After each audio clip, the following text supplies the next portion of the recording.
justice for Giancarlo Fisichella in Formula 198, and round 16 brings us to Suzuka, Japan for one last hurrah. We come here safe in the knowledge that justice has been served, and we get to leave this game behind.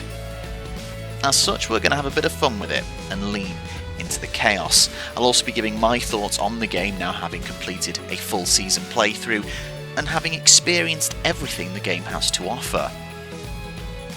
Whether the game was supposed to offer it or not. Formula 198 is often touted as the worst Formula 1 game ever made. So after having beaten the championship on the hardest difficulty, I'm going to ask the question, is it really? And I'm going to try and answer that question without swearing much.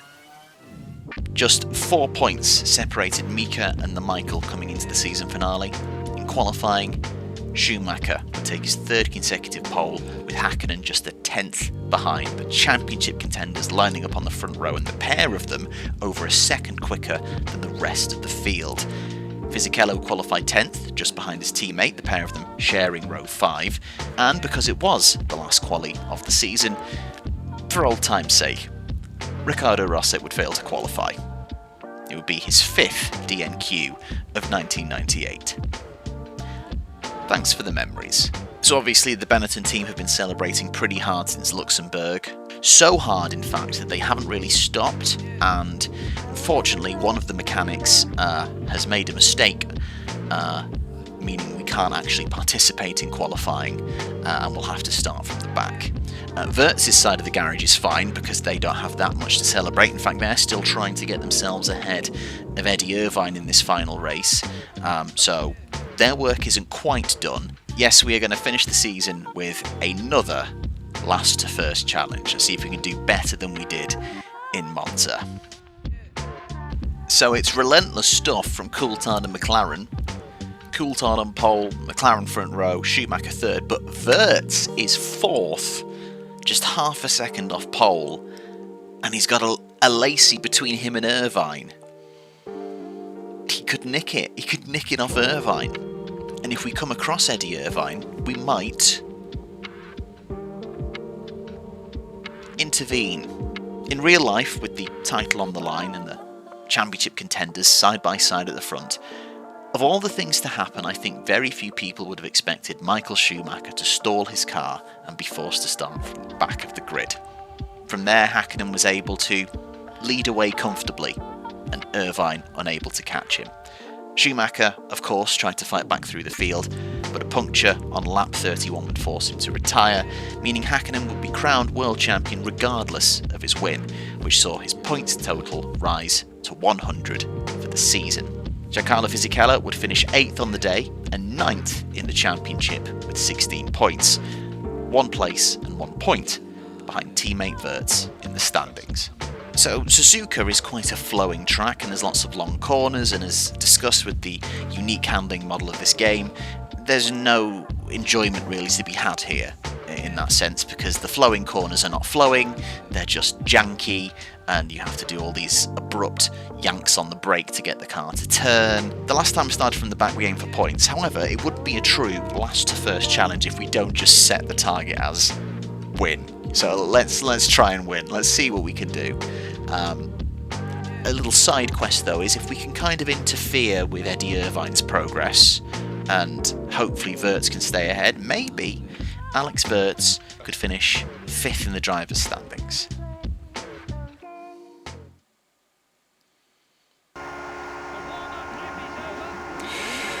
Here we go then, we finish in a wet Suzuka. Off we go. Right, let's not have as messy a start as we did last time. Beware the heavy brake checks. Oh my goodness, there was a Stewart in the wall and sideways. Oh my god. I thought we were past. Oh, okay. Here's me thinking, oh, up to 17th. That was a pretty good start. No, apparently there's gonna. Oh my.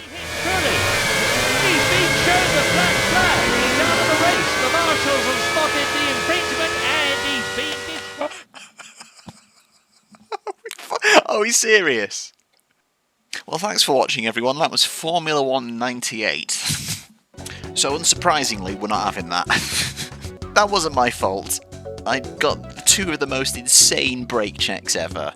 So what's happened is there was such a chaotic wet start to the Japanese Grand Prix, the FIA has intervened and they're going to restart the race. However, because everyone got past like a timing line, the grid order might be slightly different. And that's not because I've just had to restart it and skip to the race, which meaning the grid's different. It's because of the FIA restarting the race, guys. I mean, in real life... Oh, and they've had to wait so long to clean up the debris. The sun's come out. Look at that. We're off again. And in the real life race... Oh my god, Wirtz is... Wirtz was there. Wirtz is back here with me now. So...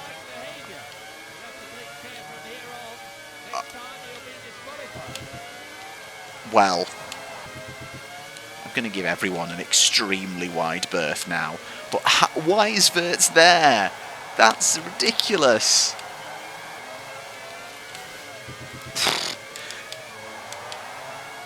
The Arrow's just deciding it doesn't want to drive anymore. We're apparently 20th. Oh, there is another car behind us. Okay. Oh, poor Wirtz. Oh, well, that might be... that slightly might be... oh, my God. No. Wirtz, get past them. Come on. Come with me. Oh! Absolute nightmare. And now I think Wirtz... yep, Wirtz has just hit me. Oh, it's going to give us a proper send-off, isn't it? Both those guys just went completely off the track going through 130R, through the Casio triangle. In real life, there were 2 false starts, if I remember rightly. It was Trulli who stalled, and then Schumacher on the beginning of the formation lap for the first restart. And then he had to go to the back. So it's fitting that we've had to restart here, and Trulli was involved. But poor Wirtz. Absolutely ruined his chances.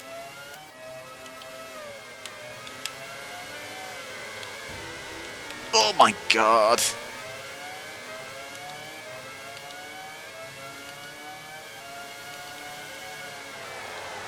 Oh my god, what lines are they taking? They're all over the place.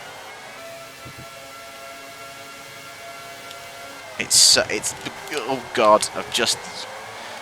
like, again, that was more of a penalty. Where's the flag for that one? But whatever.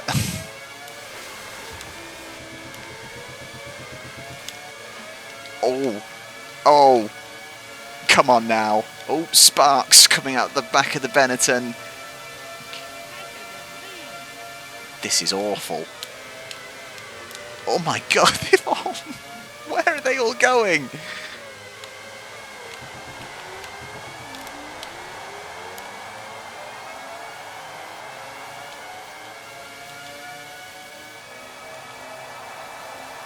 I'm not sure where we can overtake. It's very awkward to try and overtake around here.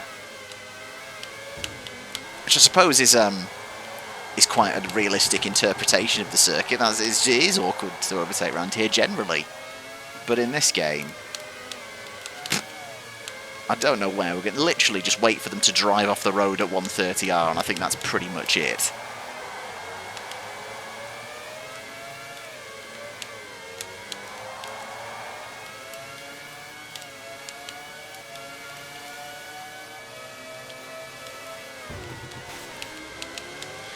Jesus, there's literally nowhere to bloody get past them.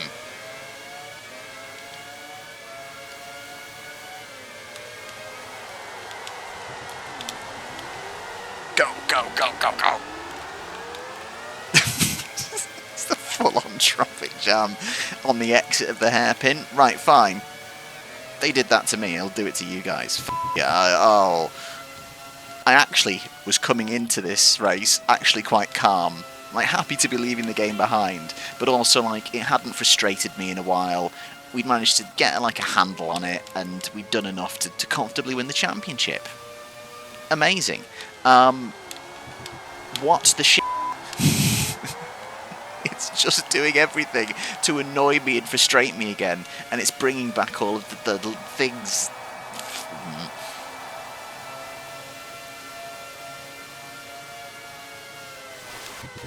Good lord. See, like... Oh, how's that? So I've gotten past him.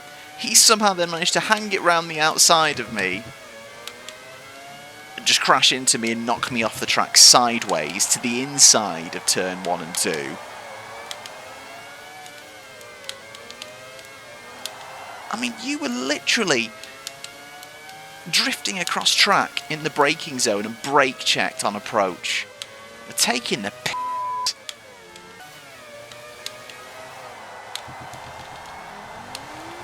That's the way. That's the way around that. The ridiculous power slide. It's a greatest hits, guys. We are going to trot out every single nonsense thing. Oh, whoa. Did I just get hit, or was that a slide? That was just a weird slide. That made 0 sense. We're up to Nakano. Big send. And a big queue of cars, which I would usually be happy about, but actually, now this is just going to be another train of cars to get stuck in.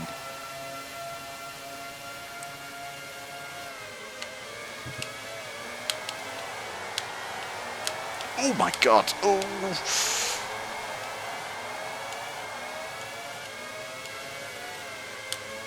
I'm trying to give them all such a wide berth. And when the car isn't the most manoeuvrable anyway, it's really hard to do, so I'm just going off track.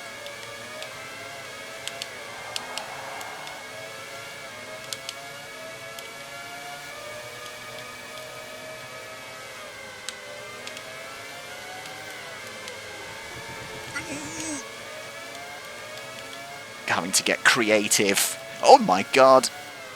It's the old switcheroo. Oh, it's the old murder ball. I think that's Ralf Schumacher as Hill's up in the points.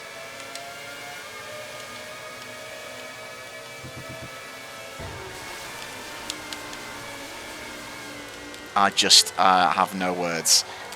Because I've been on pole and stayed near the front and gotten clear of people, obviously I have forgotten what it's like to be in the wars with their erratic movements, because they are just absolutely mind-bogglingly insane.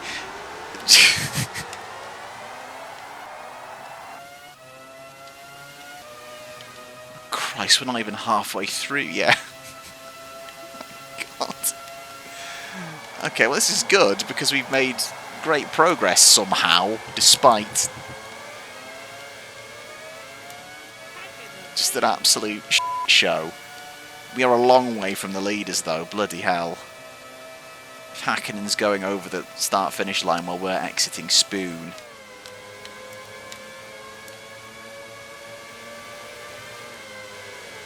An overtake into the final chicane. It's a double overtake from the Williams there.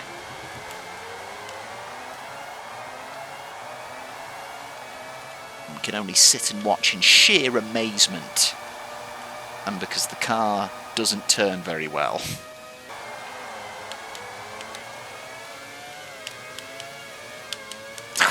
They slow on entry to that, but then... Right.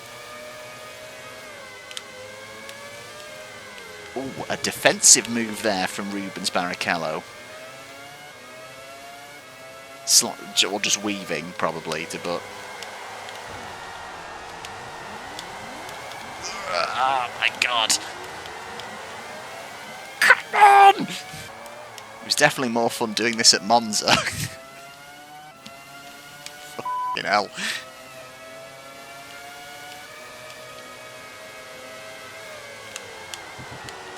Oh my god, it's been sent from space.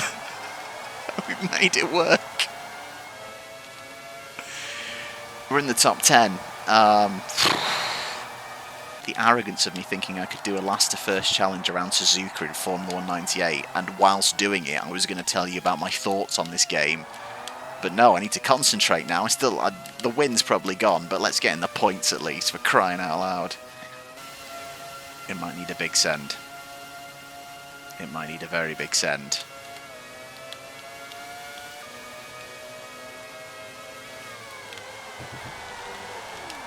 Oh no, it was a big send. Oh, we're sideways. Oh, it didn't work.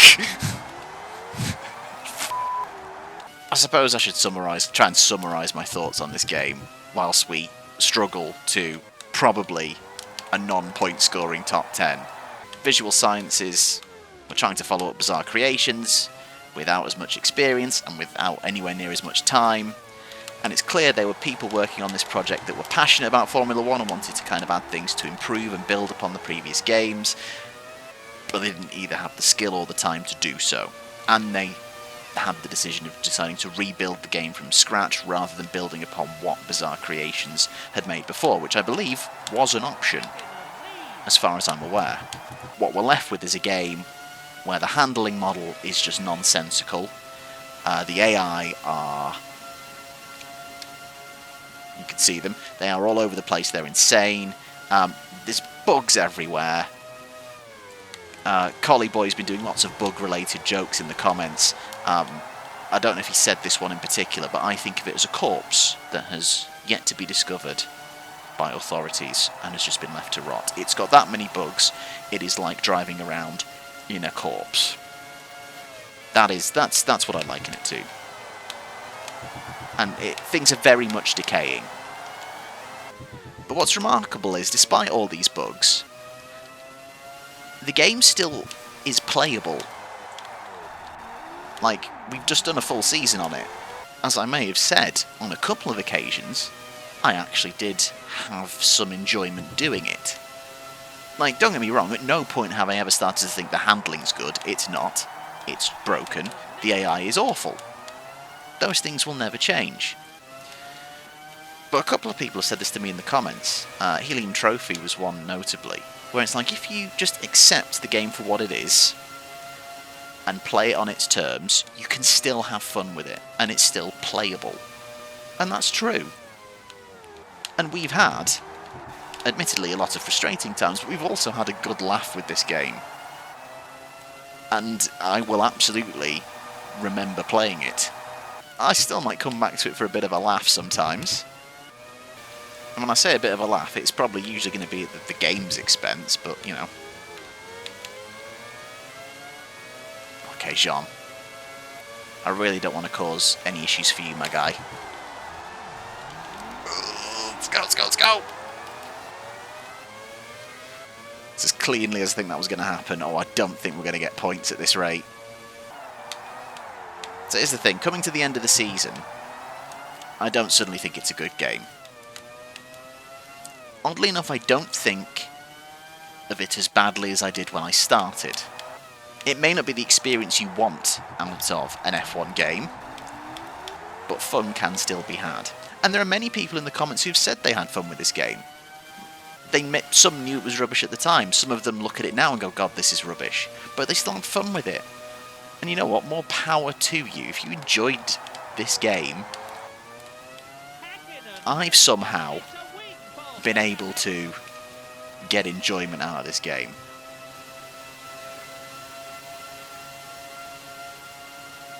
I'm also going to be very happy to leave it behind. The question is it the worst F1 game ever made?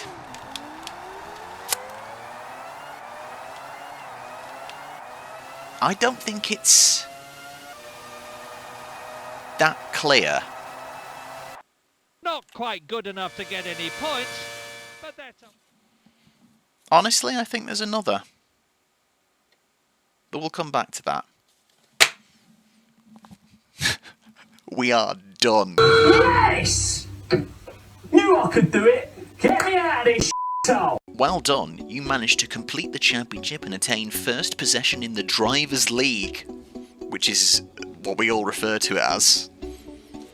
I love the Drivers' League. So we come home 8th, 31 seconds behind Mika Hakkinen, who wins ahead of the 2 Ferraris. Coulthard 4th. 5th for Damon Hill, good to see him in there.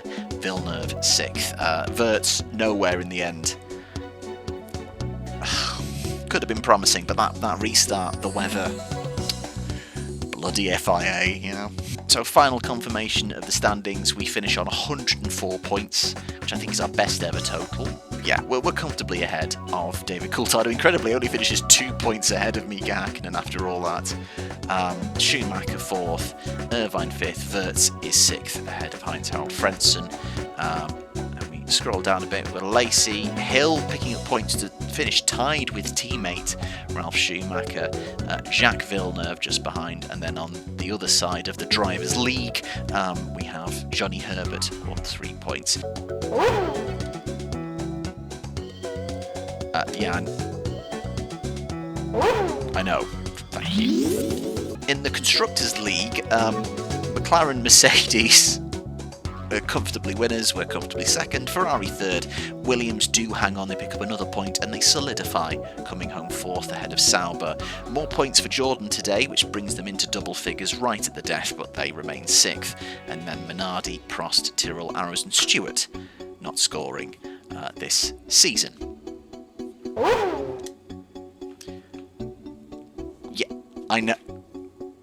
I can't even get finishing a season right. Right, what happens next? I was really thinking it would just cut back to the main menu and we'd get absolutely no fanfare, no nothing. But it's loading something.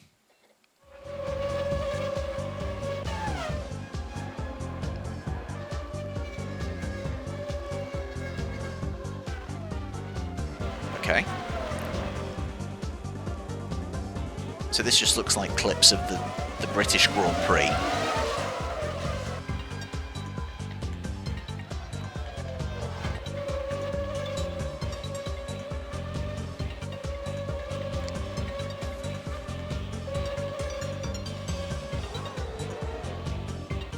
This is literally just highlights of the British Grand Prix, like, okay. Obviously, why this race as well? Because obviously, wasn't this the race where Schumacher won in the pit lane? And it was really controversial. What an odd choice. You've won the championship, here's some of the British Grand Prix from that year. Do you want to start it again? This has just gone to championship news, just in case you wanted to do it again. I don't want to do it again. So a quick look at the general season stats, and it's going to be some outliers here. Notably 13 pole positions and hitting our qualifying objective 13 times out of 16. We only hit race objectives 9 times out of 16, mainly because our early season pole to win conversion rate was pretty poor, and then we fixed that in the second half of the season. But it's 8 wins, 12 podiums, 13 poles, and only 3 pointless races. We scored the most points ever individually. It's our 3rd best points total in the Constructors, but once again, 2nd. We've still yet to win a Constructors' Championship in one of these playthroughs. But up next, Formula 199, a game that I didn't own when I was younger, that I've played very little of. But remember it being slightly better than this, and I've been told by many that it is a big kind of return to form, if not quite as high as the Bizarre Creations games. So I'm looking forward to kind of discovering this. As ever, we will do a revisit video first, where I'll take John O'Lacey in whatever car he's driving out to Silverstone, and we'll just see what the lay of the land is, have a bit of fun before starting the season as, of course, Heinz-Harald Frentzen for 1999. It is, who else could it be? Thank you so much for watching this season. I really hope you've enjoyed it. Giancarlo Fisichella, world champion of 1998. It has. I was kind of gonna be like, oh, actually, I might miss it a little bit. No, actually, and maybe it's for the best we part ways, amicably, go in our separate directions.